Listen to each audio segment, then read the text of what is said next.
In this video, I'll show you step by step how to make a Welker Farms Ford L9000 using a top shelf replicas truck.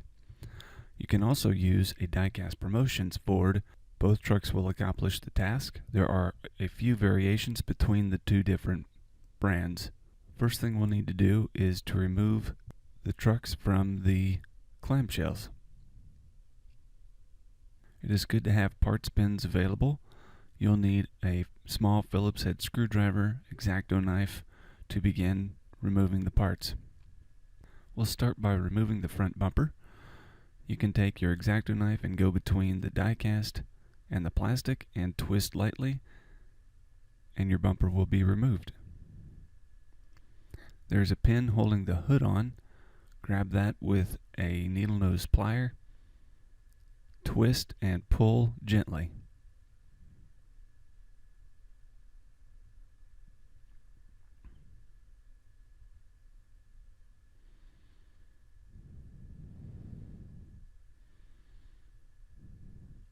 Next, we'll remove the exhaust. It can be removed the same way as the bumper. Simply place your knife between the die cast and the plastic and twist. Next, we'll remove the front suspension and remove the axle.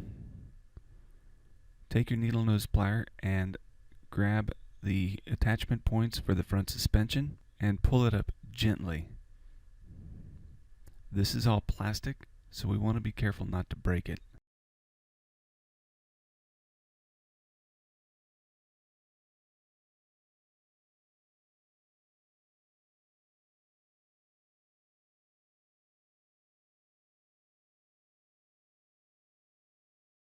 The front axle and tie rod will come off in two pieces.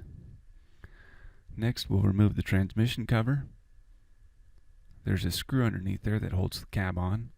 Take a small flathead screwdriver and pry out the plastic.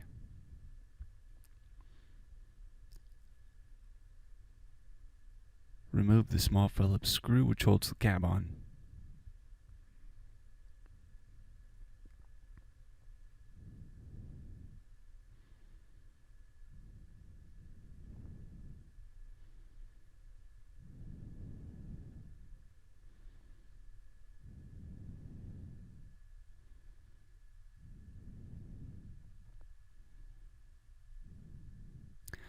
There is a piece of plastic in the firewall, an air tube.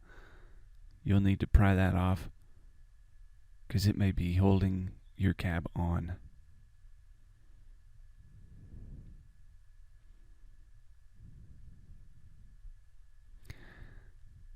If your cab has a windbreaker on the top, simply break that off because we're not going to be reusing that. The interior of the cab can be removed by grabbing one of the plastic fins underneath with the plier and pulling out.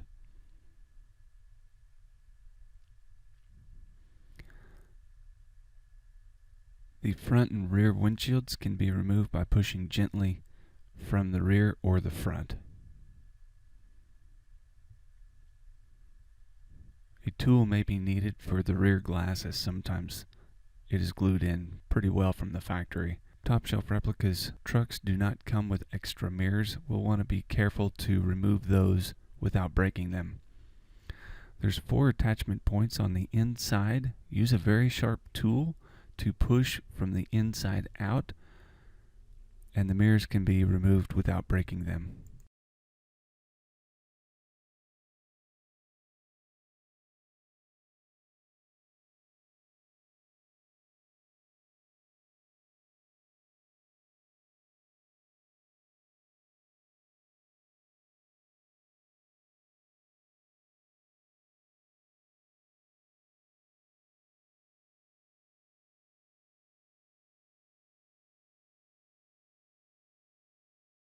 The air horns can be removed the same way as the mirrors. There are 2 pins each holding the air horns in the die cast. Use your sharp tool to push the pins from the inside out and they will be removed clean.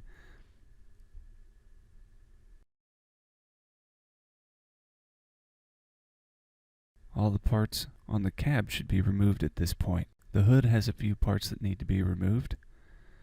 Use a sharp knife to remove the mushroom plastic on the inside holding the parts on the hood.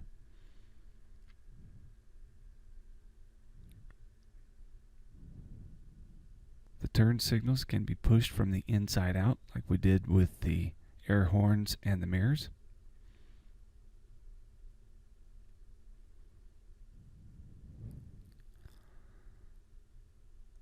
The headlights can be removed the same way.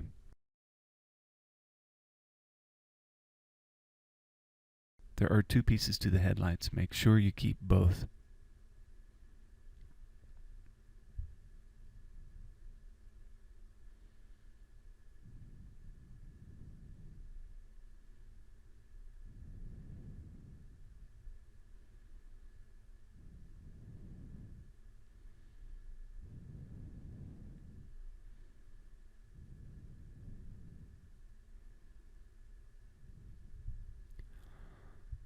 To continue stripping the frame, the rear wheels are held on with two Phillips head screws. Remove both.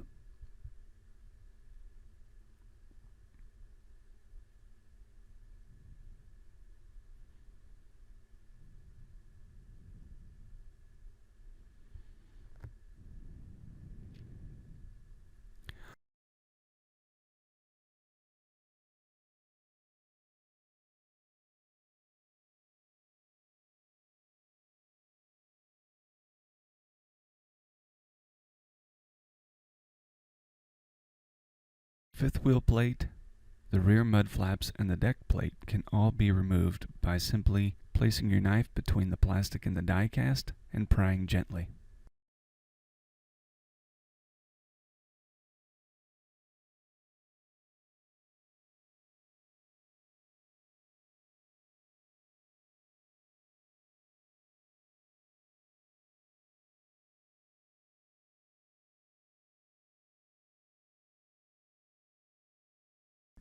To keep the mud flaps for later use on other projects, push from the inside out with your sharp tool and they will come off clean.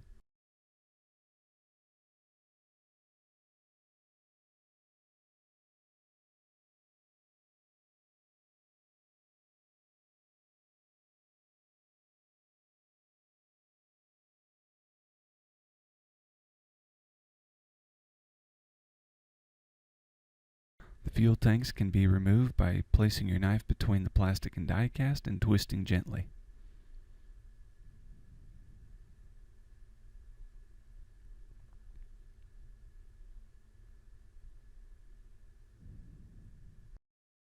There's an exhaust tube underneath. It can be removed with your plier.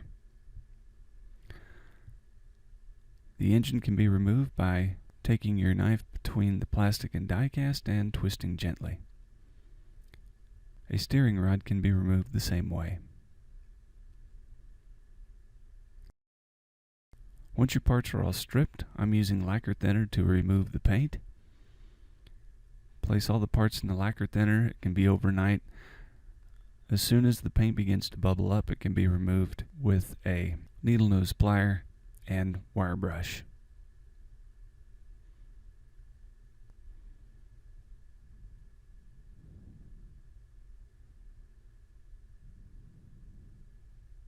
I like to clean these parts over a trash can to get the large chunks of paint off and discarded properly. Once I have the large chunks of paint removed, I like to polish the die cast with a wire wheel.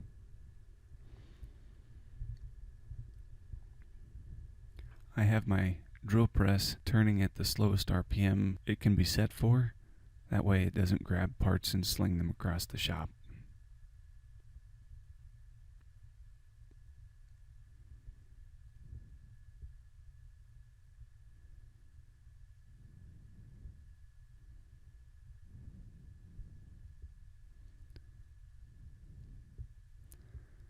I remove all the paint from the outside of the die cast.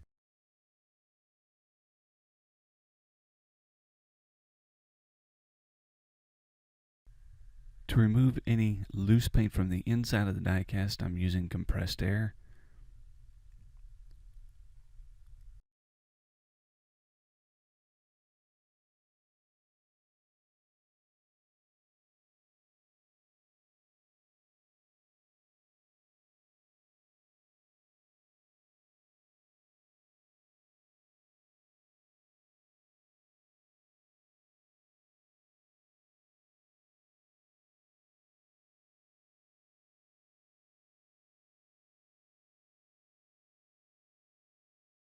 Stubborn paint that doesn't want to come out can be scraped out with a knife.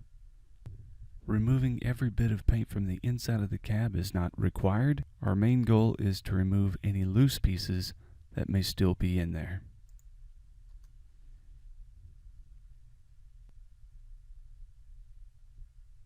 The blue Welker Farms truck does not have air horns or exhaust on the outside of the cab.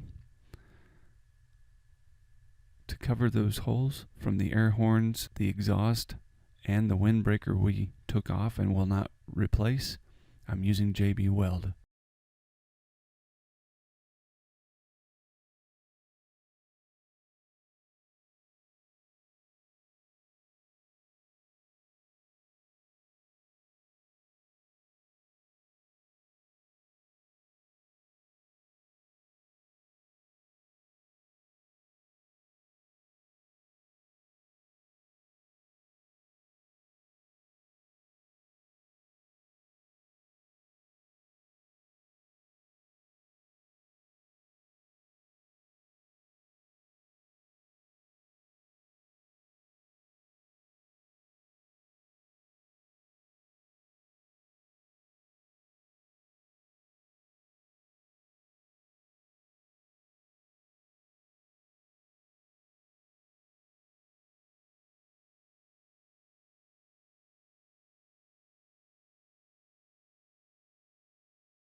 Once the JB Weld is dry, I'm using sandpaper and small files to make the top of the cab smooth, as well as the side of the cab where the exhaust holes were. I'm taking 150 grit sandpaper wrapped around a small file to sand down the top of the cab.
A sharp knife can also be used to remove large chunks of JB Weld once dry.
frames will need to be stretched as they are too short from the factory.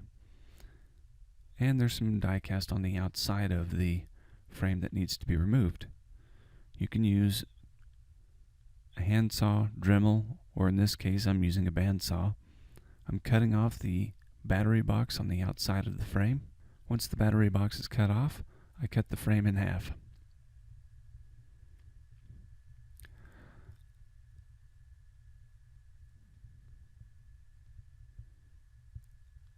There are two round pieces of die cast on the frame that need to be cut out to make room for the hoist.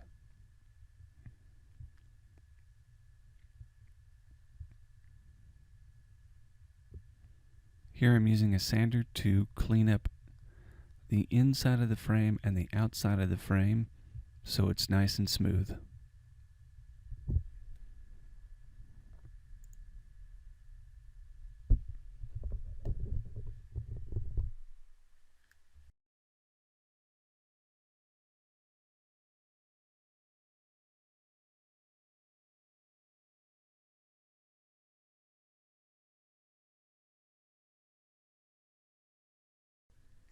To stretch the frame, I use 7/32 rectangular tubing cut to 2 1/8 inches long.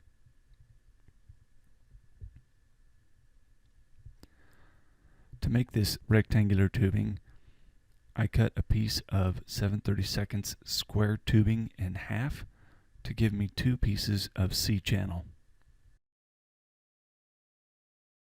To join the pieces together, I'm using MaxSecure Extra Thick by Bob Smith Industries.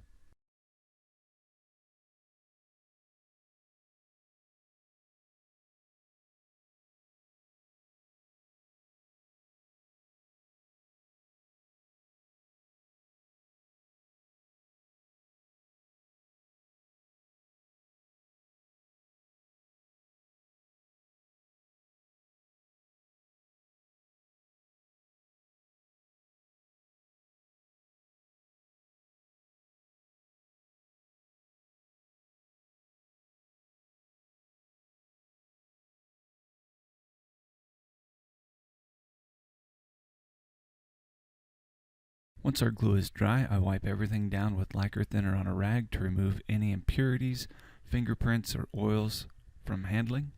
For this build, I'm using Krylon primer and Krylon black paint.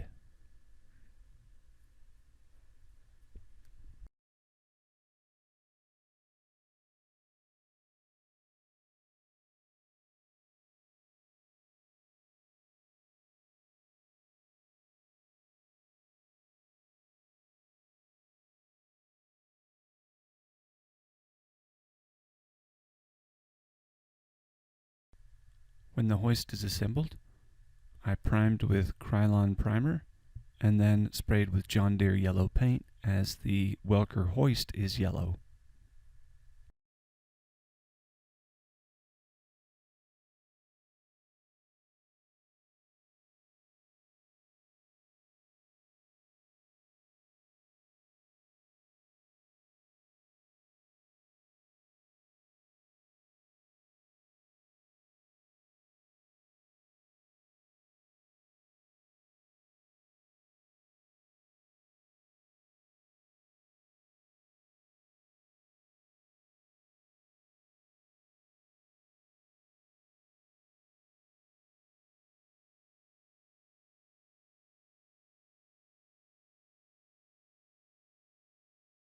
The mounting frame for the bed is painted the same color as the frame of the truck.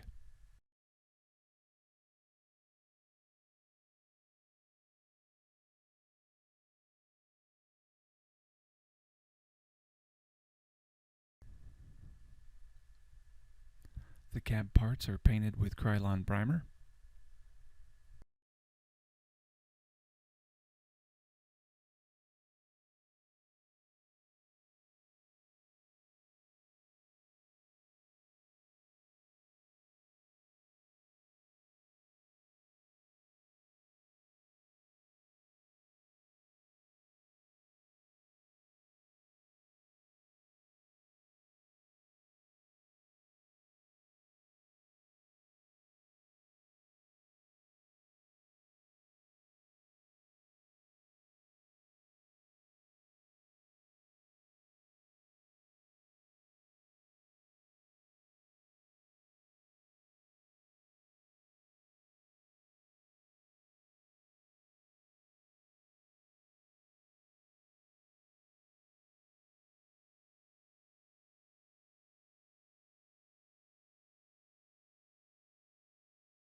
The color of blue for the cab will be 2968 metallic blue by Testers.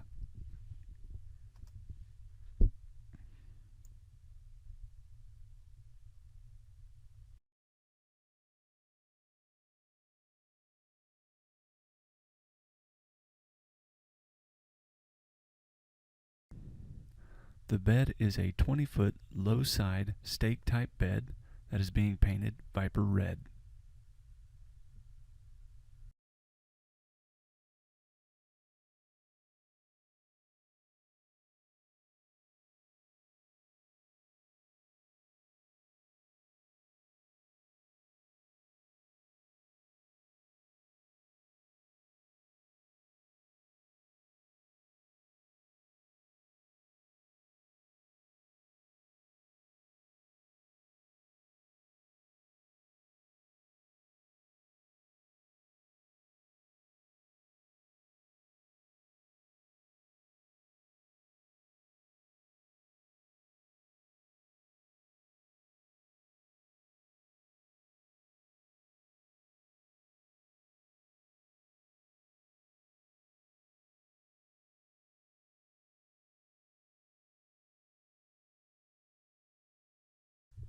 The wheels on the Welker Ford are white and the wheels on our donor truck are brown. I carefully use a white paint pen to cover all of the brown.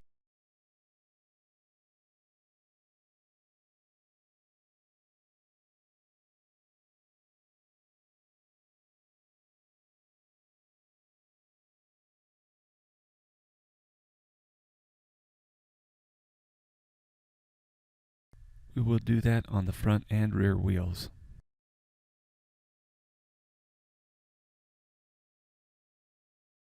To begin assembly, we'll start with the cab and we will put in the front windshield.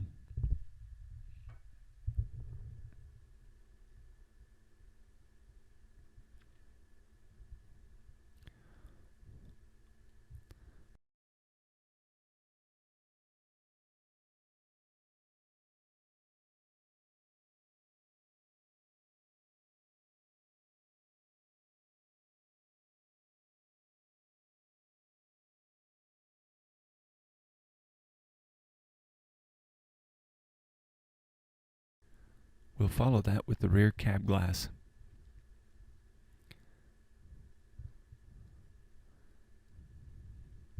You can use the soft handle of a tool to gently press the glass into place, and a small amount of glue to hold it permanently.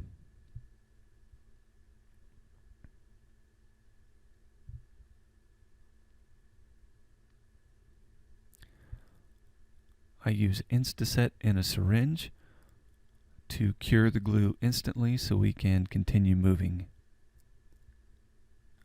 So we can continue assembly.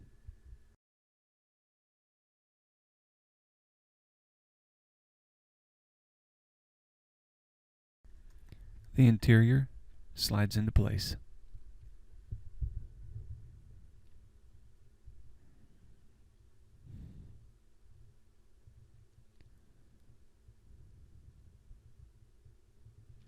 The front grille can be dry fit to ensure that it fits perfectly, then glued in place.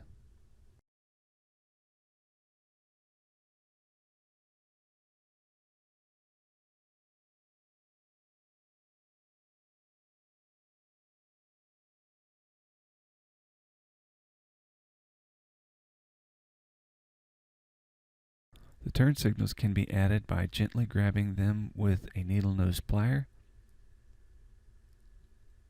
and pressing them in place. Be careful not to press too hard where your pliers might slip and then chip your paint.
Use a small bit of glue on the inside to secure the turn signals, headlights, and grille in place.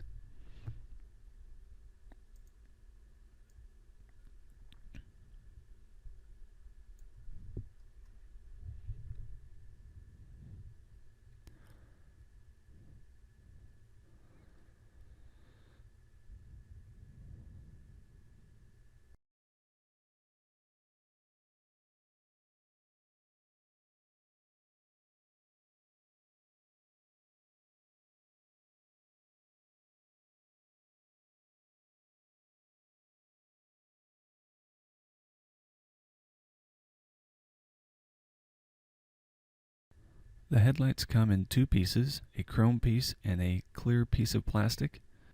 Assemble those two pieces first and then set in the die cast.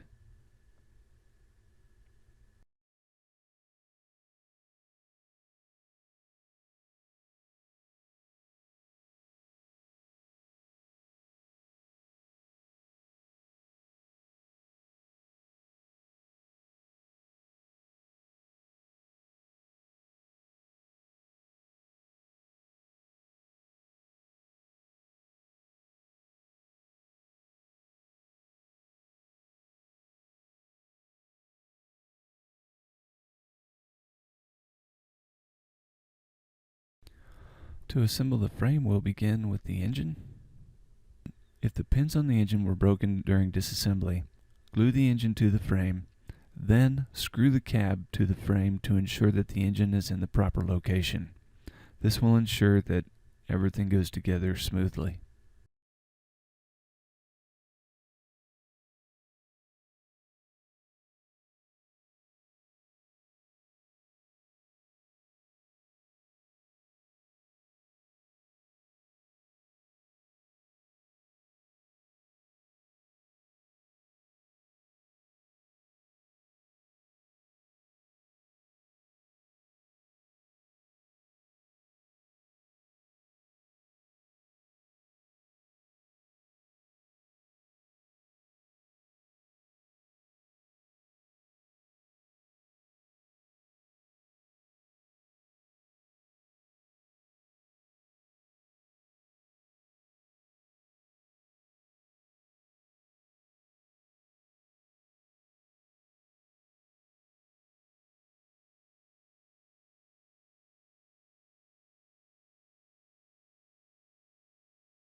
Locate the transmission cover and driveline. Use a side cutter to cut the driveline away from the transmission.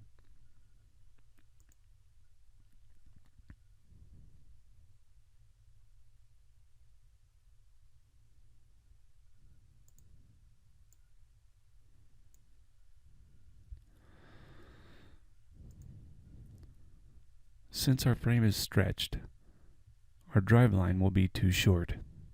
Locate the transmission and driveline and cut the driveline away from the transmission with a side cutter.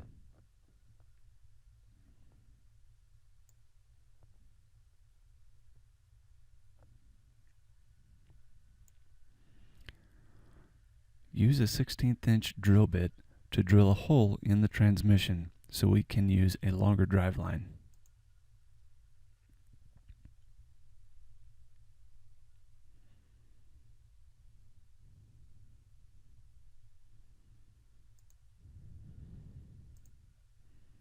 Once the hole is drilled, glue the transmission in place.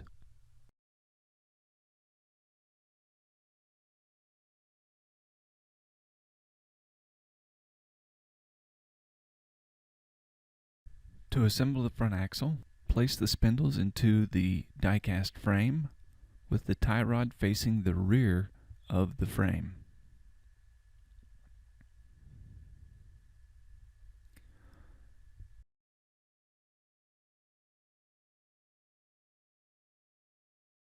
Use a small plier to hold the front suspension, and with a bit of glue, put it back in place.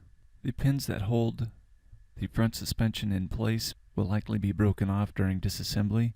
Additional glue may be needed at all 4 attachment points.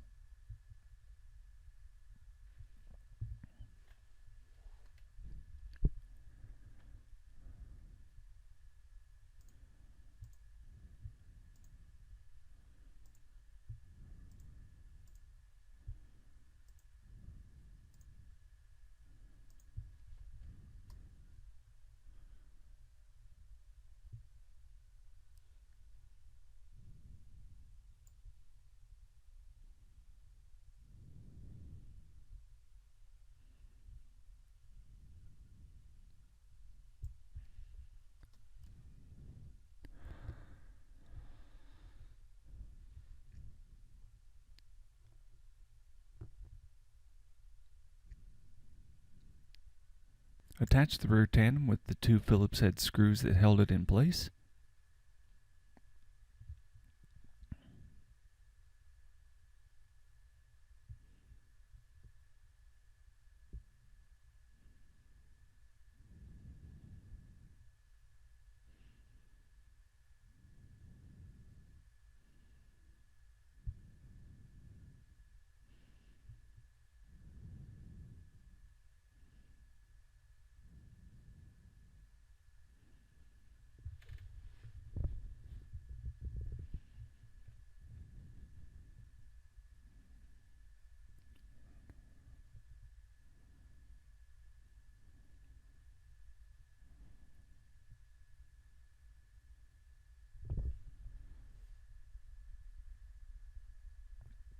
Locate the rod that holds the hood to the frame and attach the hood.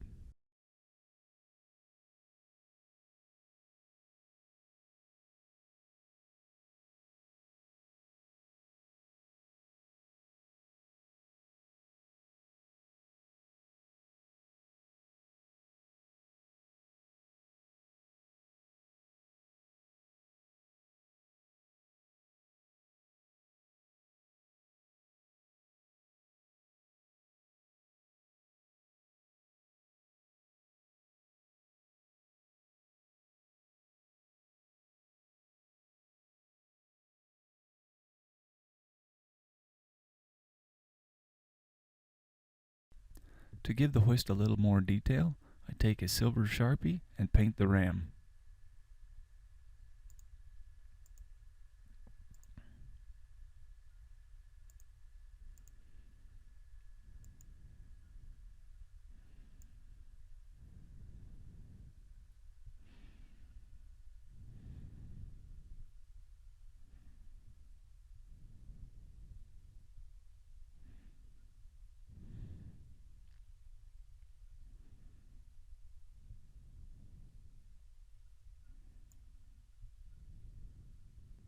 To assemble the hoist, mounting frame, and bed, I drill all the holes out with a 1/16 inch bit, then use 0.8 millimeter rod to hold the parts in place.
A small bit of glue holds the pins in place.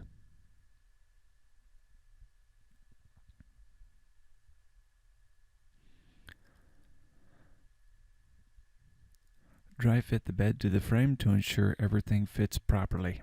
When the bed is sitting level and square on the frame, glue in place. 3D printed fuel tanks that match the truck are painted the same color as the frame and glued in place.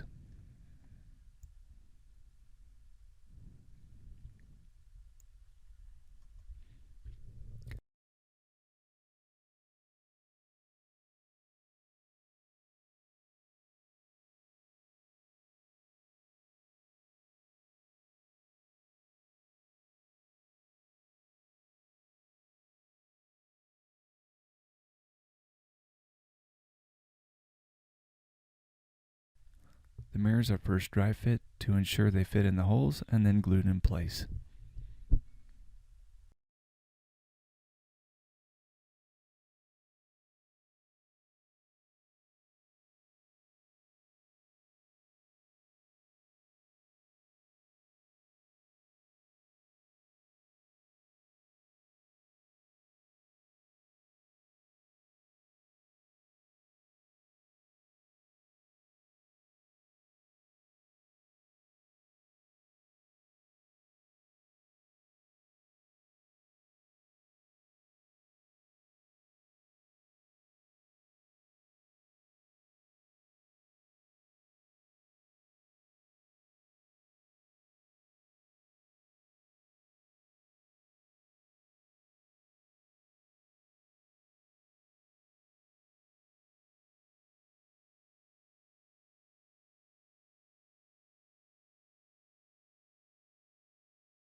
The front bumper is also glued in place.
I use a Molotow chrome pen to give the cab lights and door handles added detail.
The exhaust we removed during disassembly is added to the passenger side of the truck, just like the real one.